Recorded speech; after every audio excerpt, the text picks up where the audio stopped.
They were a loving couple living the American dream. They came to America seeking stability, seeking success. They really had to hustle and work hard. They made a better life for themselves. Until a horrible crime destroyed everything they held dear. Get out of my house. Somebody's in the house. She can hear her husband. He's screaming. This was a really traumatizing situation. He was badly beaten. There's a lot of blood. This had to be her worst nightmare. Was the horrific attack a home invasion? Someone jimmied the locks. The house looks ransacked. Or does this happy couple have deadly secrets? Someone was skimming money from the landscaping business. You started to hear about affairs. It was a casual fling. They said that was the motive for murder.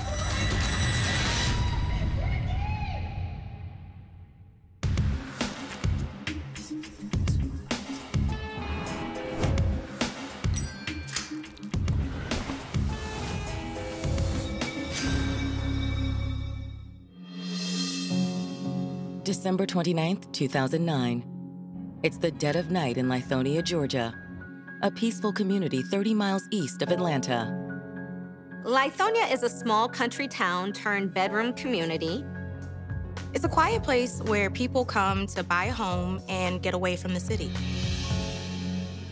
But even in the sleepiest suburb, safety isn't guaranteed. At 2 a.m., the Cab 911 received a frantic phone call from a homeowner. The caller is 48-year-old Pamela Ballin. Cab County 911. It's like somebody's in the house. She heard ransacking throughout the house. Lots of loud noises, things falling, things being broken. Tell me, where are you at in the house, ma'am? Closet. You're in the closet? But a panicked Pamela tells the dispatcher that she's terrified for her husband, 53-year-old Ricky Ballin. Where's your husband at, ma'am? I don't know, right? She said she heard her husband fighting with an intruder.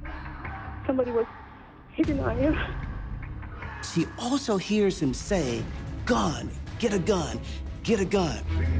But scared for her life, Pamela instead hid in the closet to call for help. Do you still hear voices in the house? But Pamela tells the dispatcher she does hear someone. What did you hear? My husband calling for me. Her husband was downstairs calling for help. I should go downstairs. No, ma'am. Just stay where you are.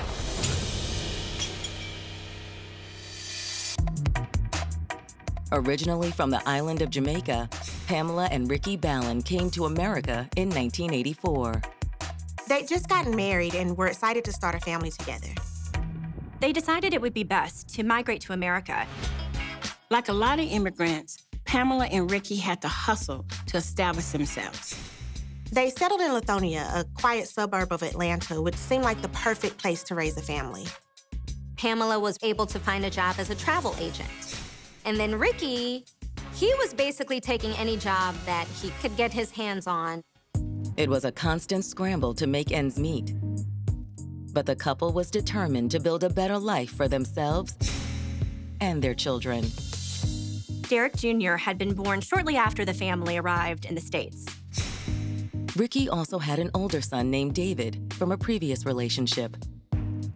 Although born in Jamaica, David was living in Boston with his mom. He was able to come down for summers to visit with his father, Ricky, his stepmother, and his younger brother. And by the time they were teenagers, both boys were busy helping their father. Ricky had always dreamed of owning his own business, and before long, he had established his own landscaping company. It was small to begin with, but Ricky really hustled hard. He did quality work and had a great reputation. And as suburban Atlanta boomed, so did Ricky's business. More houses meant more yards needed landscaping, and Ricky was right on it. He quit all of his side hustles, and he focused on his company full-time. Before long, Ricky was able to buy more mowers, he hired workers to add additional trucks and crews, and was able to bid on much larger projects. his business began to really take off. Eventually, they were able to enjoy all of the benefits of middle-class success. The couple bought a big, beautiful home. They were able to live well, send their kids to good schools, travel. All the while, Ricky's business kept growing. The projects were getting bigger and bigger. Ricky found himself landing six-figure commercial landscaping contracts. Pamela quit her job, and she joined her husband's company. Ricky and Pamela really worked well together as a team. Ricky was the front man who was out there handling the crews and handling the projects. Pamela was behind the scenes, handling the books and helping to run the business. And by 2009, the Ballins were an American success story. Ricky and Pamela were proud of what they had built together. But now a horrific crime threatens to tear it all apart. On December 29, 2009, Lithonia 911 has just received a terrified call from Pamela. Pamela had just called 911 to report what sounded like a break-in. She can hear what sounds like a struggle happening downstairs. Her husband fighting with the intruder. Even more terrifying, Pam says she can hear Ricky calling out for help. You think I should go downstairs to my No, husband? ma'am. The dispatcher warns her that the intruder may still be in the house. Wait until the officer clears the location. From an investigator's standpoint, that is standard procedure for the dispatcher not to encourage someone to go and check on a loved one. It may put them in a position of danger. Just because she didn't hear any noises doesn't mean that they had left the residence. And so the dispatch will warn her to stay in a safe place. That had to be so terrifying for her, knowing something is going on with her husband and not being able to respond or react for fear of something happening to her. She spends a majority of the 911 call pleading with the dispatcher to allow her to go check on him. I need to go downstairs. Stay where you are. After several agonizing minutes, police arrive on the scene. The front door was locked, and despite the situation, officers didn't break it down. Then after urging her to stay put, the dispatcher asked her to go downstairs to let in the police. Stay on the phone with me and go and get the door. Are you sure? Yes, ma'am. Still on the line with the operator, Pamela heads downstairs. She breaks down completely as she lets the officers inside. The police find Ricky lying on the foyer floor. There's a lot of blood. It's just a total mess. It's a wife's worst nightmare.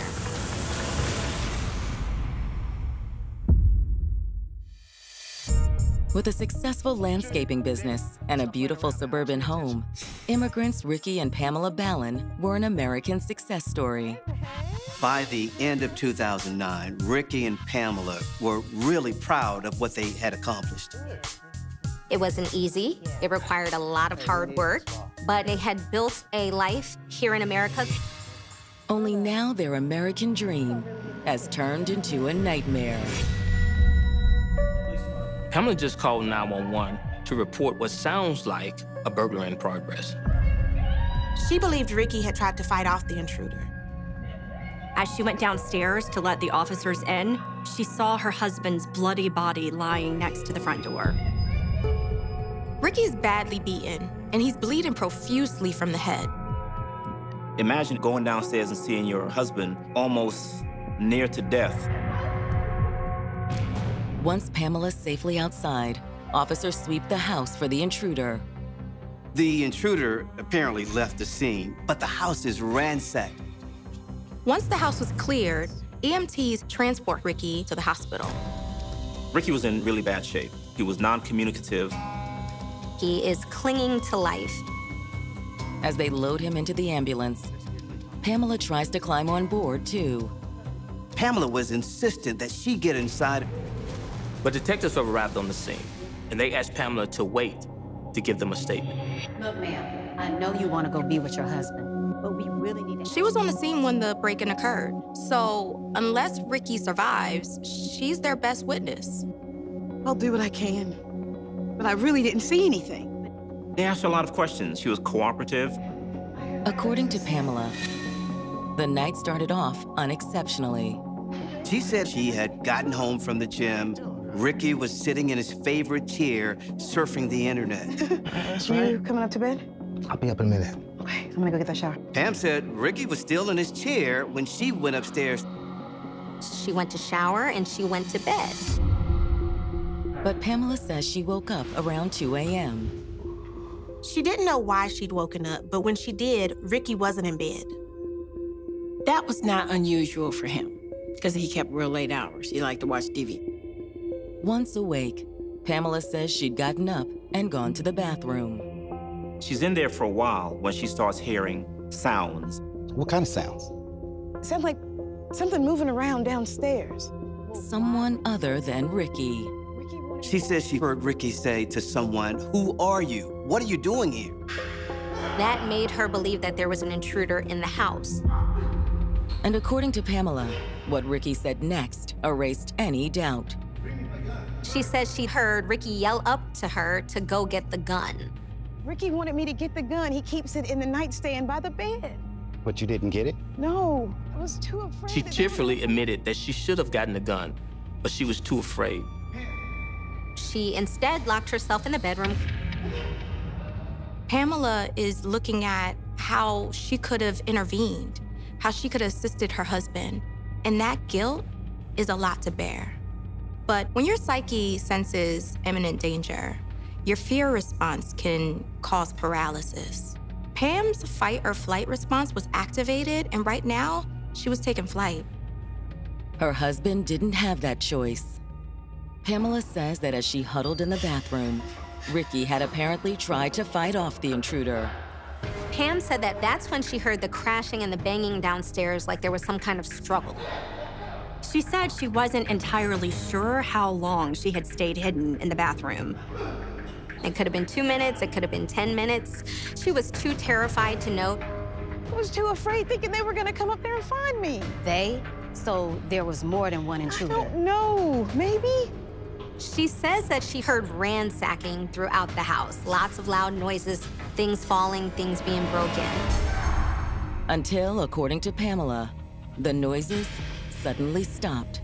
She heard it get quiet downstairs, and she thought that that was an opportunity to dash to the bedroom, get the phone, and call 911. Even though she didn't hear anyone, Pamela was scared the intruders were still in the house, so she hid in the closet and called for help. Pamela says it was while on the phone with 911 that she heard a new, horrifying sound. She can hear Ricky faintly calling out for her. Pam begins desperately pleading with the dispatcher to allow her to go check on her husband. Ricky was calling for me, and I told her I should go down there and help him. But the dispatcher says, "No, stay where you are, where it's safe." She said she hadn't gone back downstairs until the police arrived. She saw Ricky lying on the foyer floor. I should have came down sooner. She feels very guilty. In hindsight, she should have gotten the gun, but she was too afraid. It was a traumatic situation, to be sure. This must have been her worst nightmare. And it was about to get worse. Just as Pamela was finishing her statement, the detectives got an urgent call from the hospital. I should have came down sooner. Okay, thank you. Okay, Pam, you need to go to the hospital. Oh my God. If she wants to see Ricky one last time, she better get to the hospital.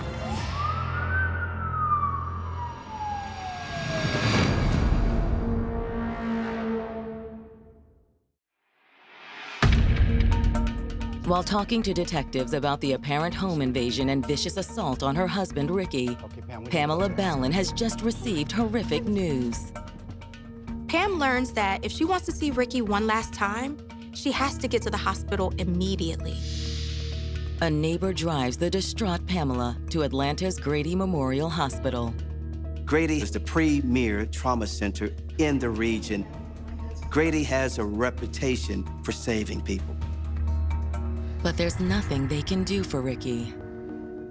When Pamela arrives at the hospital, she receives notice that there's no hope for Ricky's recovery. Ricky was struck in the head with a blunt object. He's essentially brain dead. He could survive indefinitely on life support, but he will never regain consciousness. Under no circumstance would he be in any better position than perhaps a vegetable for the rest of his life. When Pamela and Ricky's son, Derek Jr., arrive at the hospital, he and his mother face a difficult choice. It's a different kind of pain to have the fate of someone's life in your hands, having to choose life or death for someone you love dearly and had planned to spend the rest of your life with. But Pam knew that quality of life was really important. And at that moment, she had to decide whether or not she would make her husband live an existence that wasn't consistent with the man that he was, just for her sake, because she wanted him around. And she chose to let him go. Pamela believes that Ricky wouldn't want to live that way. It wasn't just Pamela's decision, it was Pamela and their adult son's decision to ask that no further resuscitative means be utilized. For detectives at the crime scene, it means their investigation will soon be upgraded to a homicide. And the evidence points to a likely motive.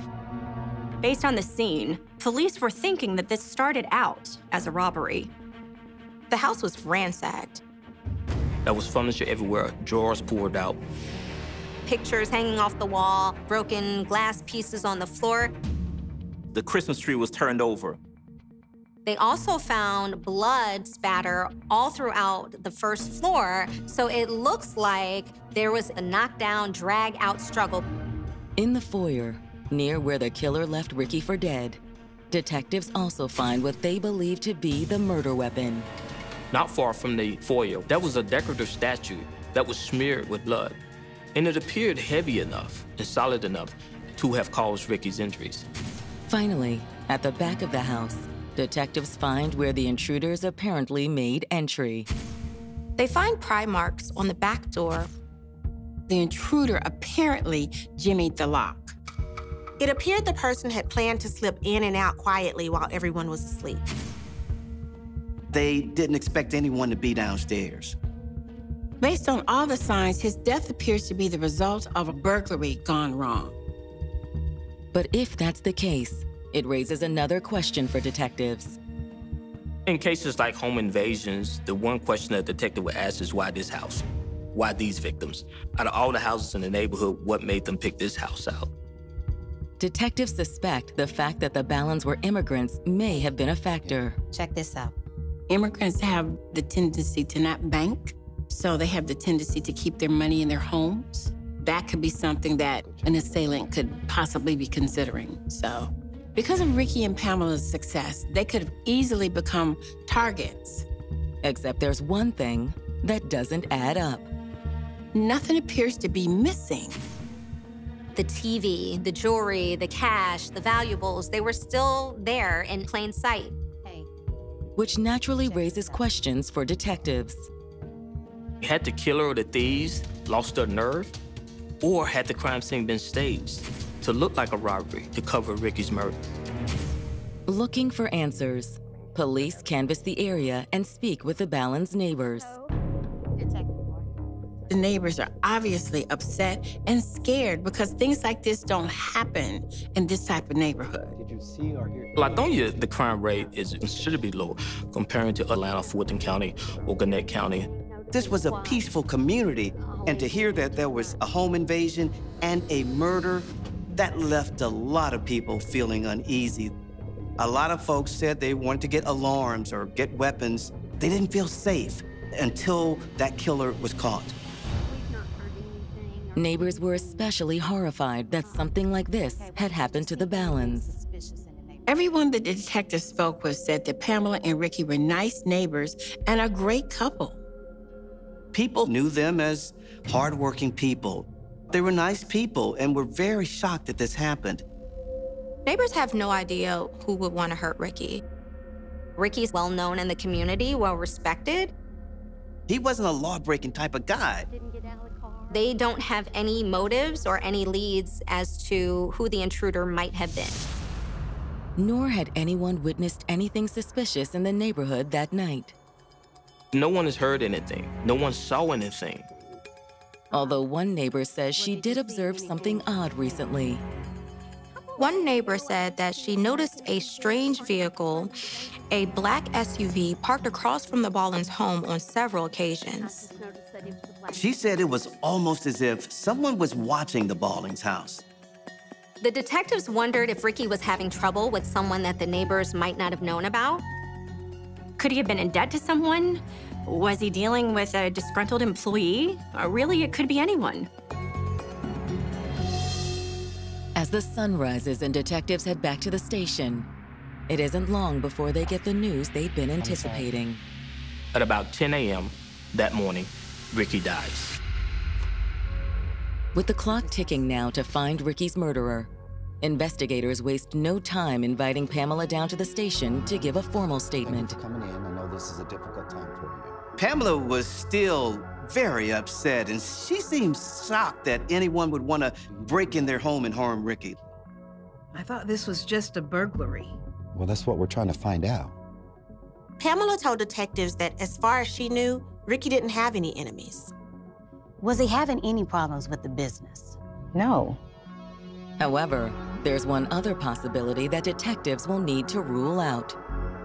They started asking her questions about whether she had been seeing anyone, whether Ricky had been seeing anyone. A lot of personal questions. No, everything was fine. As you can imagine, the police always look at the spouse or a family member as a suspect when something like this happens, notwithstanding the fact that clearly there appeared to have been some intrusion into the house.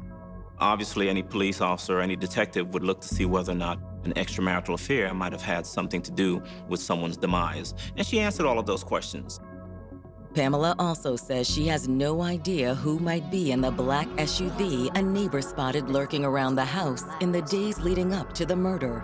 No, I don't know anything about that. But while Pamela's statement offers no new leads for detectives, Hi, Derek. Pamela and Ricky's son, Derek Jr.'s, does. There's something about my dad y'all probably need to know about. He says that detectives should talk to his dad's girlfriend. His girlfriend? Yeah. He tells authorities that his father had been having an affair.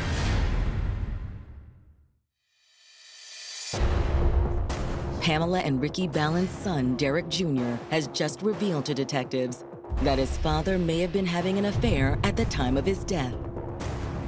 According to his son, the woman that his dad had been having an affair with was an Atlanta woman by the name of Carolyn Hodges. She's an old family friend that Ricky had run into at a family funeral. How do you know he was having an affair? He wasn't exactly discreet. Derek says that he overheard his dad chatting with the woman on the phone on several occasions. Now, did your mom know about his girlfriend? I tried to tell her. Derek Jr. told police that his mom didn't believe it and didn't want to hear it. The detectives are definitely interested, though. Maybe the mistress was angry that Ricky wasn't giving her what she wanted. All right, I'll walk you out.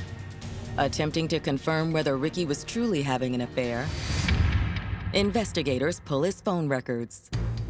What they discover is several late-night phone calls that trace back to Carolyn Hodges. There was even a phone call the night of the incident between Ricky and this woman. However, when detectives bring Caroline in for questioning, she says that was no affair. She says that she and Ricky were merely old friends. She admits that her and Ricky did talk on the phone quite often. She said it was just catching up at first, and ultimately it led to Ricky talking to her because he wanted her advice. Advice about what? Well, he and Pam were going through a rough patch. What did you say? According to Caroline, it was Pam, not Ricky, who had been having the affair. She said that Ricky found out he just didn't know what to do about it. No. Caroline says that Pam's boyfriend was a police officer named Antonio Vargas. According to Carolyn, Antonio and Pam go to the same gym. And when Ricky found out about the affair, he was very upset. But she says he also blamed himself.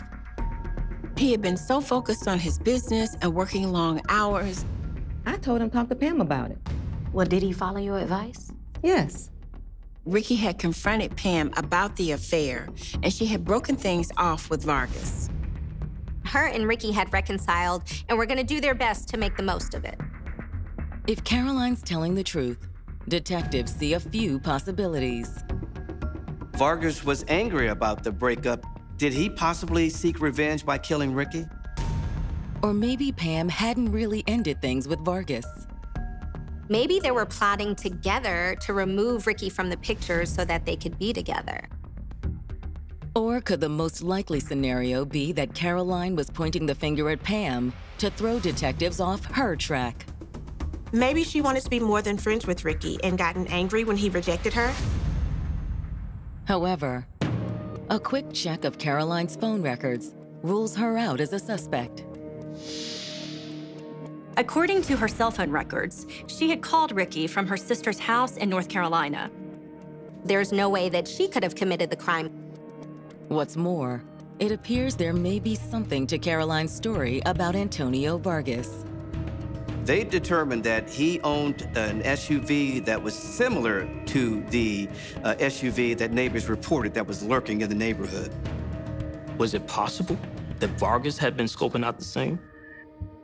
But if that was the case, why didn't Pamela say anything when detectives brought it up with her? When investigators bring Antonio in for questioning, he doesn't deny the affair. We just met at the gym. You know, one thing leads to another. He said she felt neglected by her husband, so he was more than happy to step in. You still seeing her? Nah, we just hooked up a few times. He characterizes it as just a fling. He says that he really didn't care whether or not she reconciled with her husband. That's when investigators confront him about the black SUV. Then why are you hanging around her place? What are you talking about? He denies that it was his SUV in the neighborhood. Look, if an SUV looks like mine, it's just a coincidence. Antonio also denies having anything to do with Ricky's death. When he was asked what he was doing the night of the murder, he said he was working. A quick check with the Atlanta police appears to confirm Antonio's alibi. He was on duty at the time of the murder and had answered a call a half hour away from the crime scene. They ruled him out as a suspect.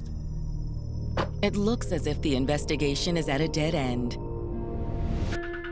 Until Ricky's son, David, arrives from Boston with new information for detectives. There's something you ought to know. Well, tell us. He tells the detectives that his father was furious over the fact that she was skimming money from the landscaping business. David says it all started when his father asked Pamela to take over running things in the office. He preferred to be physically on the job site and doing the hands-on work. However, according to David, trouble soon surfaced.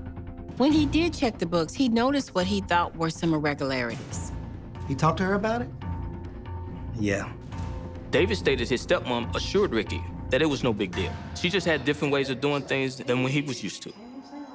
David said that his father had bought Pam's excuses at first. David says that things eventually came to a head when his dad started having trouble paying the company's bills and meeting payroll. Man, this doesn't make sense. What's going on with the money?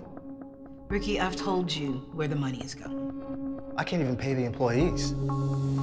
David said his dad was so upset that he was about to open up a separate bank account that Pam wouldn't have access to. According to David, Ricky was so fed up, he was ready to file for divorce. Well, do you know who was handling your dad's divorce? Well, I'm not sure he'd gotten that far.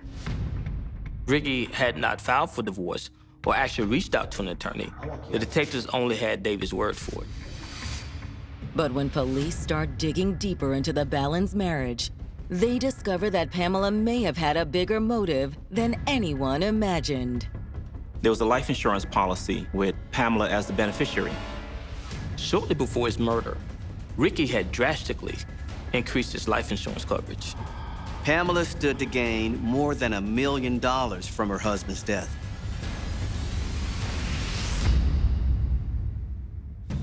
DeKalb County detectives have just discovered that Pamela Ballin may have had a powerful motive to murder her husband, Ricky. Prior to Ricky's murder, his life insurance policy had been drastically increased. Pamela stood to gain more than $1 million from her husband's death. The landscaping business, their big, beautiful home, all of their assets, and everything that they owned would be hers and hers alone. But according to her stepson, David, the window for Pamela to collect had been closing fast. According to David, Ricky was ready to file for divorce. But before he could even file for a divorce or consult a lawyer, he was murdered. Did that mean Pamela had killed him? Detectives suspect that's the case, but they have little proof. There was no forensic evidence tying Pamela to the murder. With their hands tied, detectives bring Pamela back into the station, this time to confront her with her lies. With no other leads and no other suspects, they hope to pry a confession out of her. Why did you lie to us about the affair? Because it was over. My husband just died, and I didn't see any reason for airing out our dirty laundry. The detectives also pressed Pamela about the $1 million insurance policy. Well, why did you increase the insurance policy? That was not my idea. She said this is something that they did jointly. Still, the detectives keep pressing. They questioned her for hours. Come on, Pam. You did it. And then you tried to make it look like a break-in. Detective, I would never hurt Ricky. She stuck to her story that this was actually a home invasion. But the fact that Pamela won't crack makes no difference to detectives. At the end of the interview, they placed Pam under arrest for murder. There were just too many inconsistencies in her version of events for detectives to ignore. News of Pam's arrest stuns the couple's neighbors. This appeared to be a perfect couple. It was really hard for people to wrap their mind around the fact that Pam could do something so heinous. Everybody thought, no, police had it wrong. How could they point the finger at her, this loving wife? This wife who is helping her husband build his business, these immigrants from Jamaica who arrived in the United States with nothing, and now they had something, and how dare you accuse her of murder? That's how people felt. But as you started to hear about affairs and you started to hear about skimming, some people thought, could she have done it? So this incident occurred in 2009. Normally, if prosecutors believe that they have a case that they can prove beyond a reasonable doubt, if they truly believe that Pamela Ballin had murdered her husband and they had the evidence to show it, the case probably would have been indicted within a few months. It wasn't. It wasn't until about 4 years later that they went ahead and they indicted the case. And I will tell you that they had serious doubts about their ability to prove this case.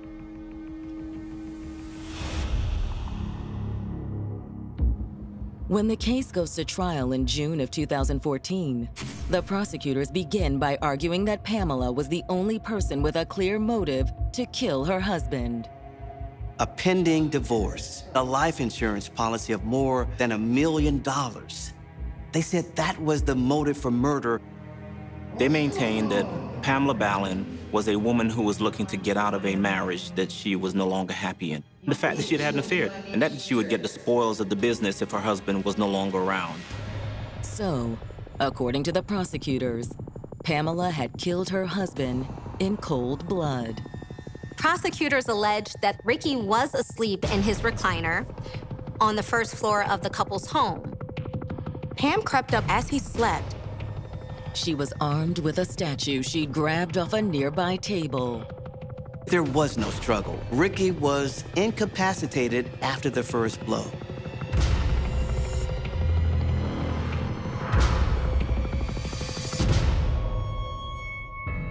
Once he was down, she dragged her dying husband into the foyer.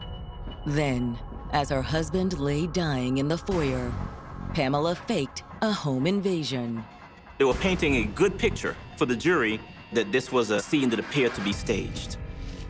Prosecutors focused on the fact that while the house appeared to be ransacked, no valuables seemed to be missing, and there was very little damage to any of their possessions.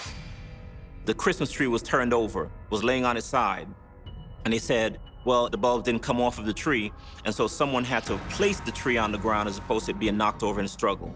There were chairs that were turned over, but the chairs weren't broken.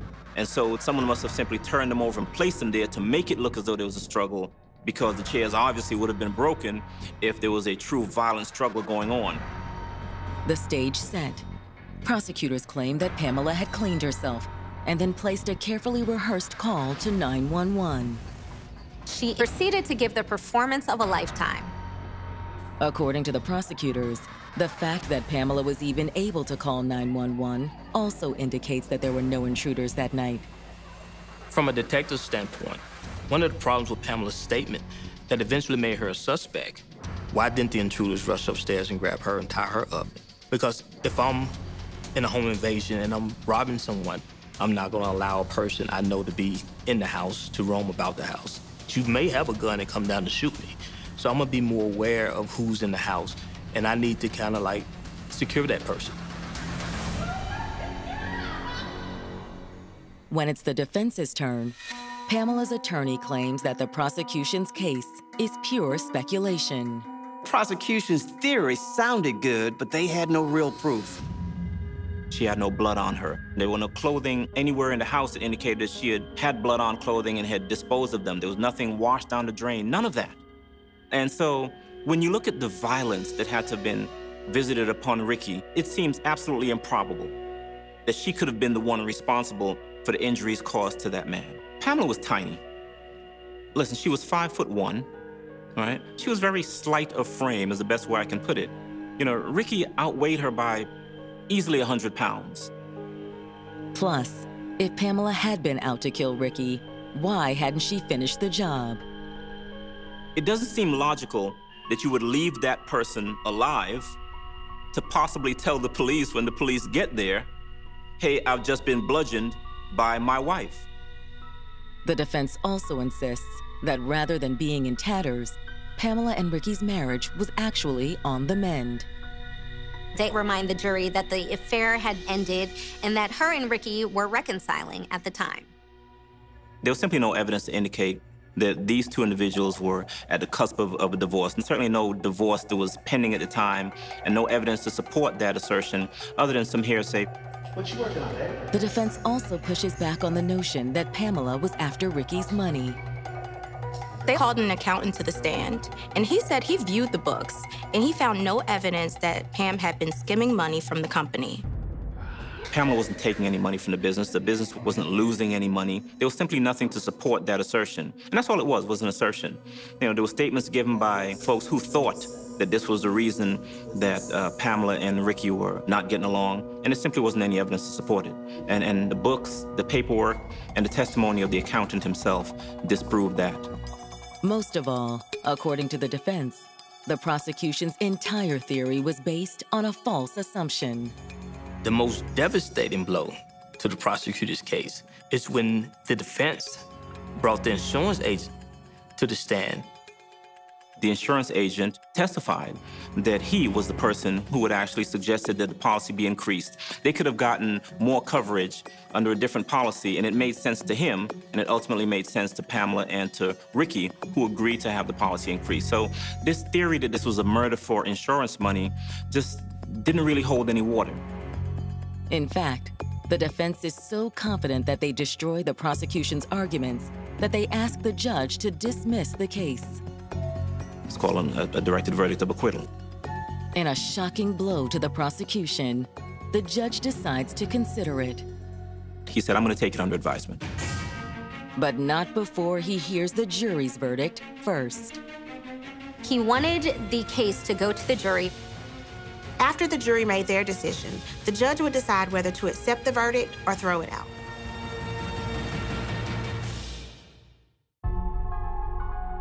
"53-year-old Pamela Ballin's murder trial has just taken an unprecedented turn. Pam had been accused of killing her husband, Ricky, in order to collect his $1 million life insurance policy. The defense was so sure the prosecution had not proved its case, they asked the judge to throw out the charges. The judge decided to wait and to defer to the jury's ruling before he made any decisions. When they heard his decision, the defense and Pamela's family thought that the judge was expecting an acquittal. Would they be mistaken? After a significant amount of deliberation, the jury came back and they found Pamela guilty. Pam's family was totally blindsided and could not understand how the jury arrived at that decision. On the other hand, Ricky's family and supporters were very pleased with the jury's decision. They thought they got it right. We disproved the fact that there was any increase in insurance for any purpose other than at the suggestion of the insurance agent. We disproved their theory that she was taking or embezzling money from the company. Ultimately, that wasn't enough. Ultimately, the jury was looking for an explanation. The jury wanted to be able to say that there was someone that murdered this man, and there was a motive that they could pin their hats on. Now the question is whether the judge will abide by their decision. He still had the option of throwing out the case and the guilty verdict. When the jury came back and found her guilty, he was just as surprised as we were. Although it became apparent that he was in no hurry to make his decision. The judge decided he needed a month to decide whether or not to toss out the case. I honestly believe that the court simply thought that the jury got it wrong, notwithstanding the jury verdict, and set Pamela free. The court allowed Miss Ballin to go home. Pam was released on bond and would remain free until the judge came back with a decision. This time, it's Ricky's family who were blindsided and outraged. It's just a slap in the face for the whole family. She walked out the courtroom just like we did. I feel like he was just killed all over again. That's how I felt, because we didn't get justice. Ricky's family gave interviews to the television news reporters, proclaiming how the judge had allowed a murderer to go free. As far as they were concerned, Pamela shouldn't be out walking the streets. The prosecutors are just as livid. The DA is so upset by this that in just a few days, he's able to make a motion to have Pam brought back into custody pending the judge's decision on the motion. There was so much commotion, there was so much made of it, that ultimately the judge had Miss Ballin come back in. But would she soon be out again? It all comes down to the judge's decision. Pam's family, friends, and attorney are all confident that Pam will be freed once the judge makes his ruling. But it's their turn to be outraged once again when the judge affirms the jury's verdict of murder. The judge ultimately sentenced her on a murder charge. And since she was found guilty of murder, there was only one sentence the judge can hand down. Georgia doesn't have degrees of murder. She was found guilty of murder and sentenced to life in prison. The outcome is a startling reversal for Pamela and her family, one they refuse to accept. We filed an appeal. We filed what's called a motion for new trial. Another judge looked at that motion for new trial and decided that there were irregularities, that she had not been fairly tried, and the case was overturned. She was granted a new trial in 2017. At this point, the prosecution knows what the defense's arguments are. And so they tried a different case. It was a more emotional case. Pamela testified, whereas she did not in the first trial. Ultimately, I believe the jury made their decision in that second trial upon whether they found Pamela to be credible or not. I don't believe they did. And that second jury found her guilty. For Ricky's family, it was a hard-earned victory. The right person is behind bars. The right person was implicated for his murder. Meanwhile, Pamela's supporters remain just as convinced she has suffered a great injustice. You're never going to be able to convince me that Pamela Ballin murdered Ricky Ballin. Although no matter who killed Pamela's husband, there's one thing everyone agrees on. Ricky did not deserve to die this way. This was a loving father, a man who people said was universally admired for his hard work. Starting from nothing, he made the American dream come true, only to lose it in the most horrible way. It's really an all-around tragedy for everybody involved.